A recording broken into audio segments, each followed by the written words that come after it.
అర్ధనారీశ్వరుడు. ఇతడు పురుషుడు మాత్రమే కాదు, స్త్రీ కూడా. శివునిలో శక్తి ఉంది, శక్తిలో శివుడు ఉన్నాడు. ఇది సమతుల్యమైన శక్తుల సంయోగం. లైంగికత కాదు, అంతరంగిక సమత. మనలో పురుషత్వము స్త్రీత్వము కలిసి ఉండే అన్వేషణ ఇది. వీరభద్రుడు ఘోరమైన తేజస్సు, ఆగ్రహమై మారిన ధర్మబద్ధత. శివుడు ఏం తెలియజేస్తున్నాడంటే కేవలం శాంతితో కాదు, అవసరమైతే ఉగ్రతతోనూ ధర్మాన్ని కాపాడాలి. మనలోని వీరభద్రుడు అనగా అన్యాయాన్ని ప్రశ్నించే బలమైన స్వరం. నీలకంఠుడు విషం వచ్చిందని భయపడలేదు, దాన్ని తానే గ్రహించాడు. ఎందుకంటే అందరూ బతికేటట్లుగా ఉండాలి కదా.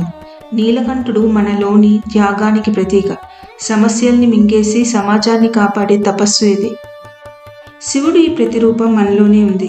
ప్రపంచాన్ని తార్కికంగా చూడాలంటే తల, ప్రేమతో చూడాలంటే హృదయం, కానీ శివుడిగా చూడాలంటే సమత, త్యాగం, ధైర్యం, శాంతి, సృష్టి, లయ అన్నీ ఒకే దేహంలో ఉండాలి.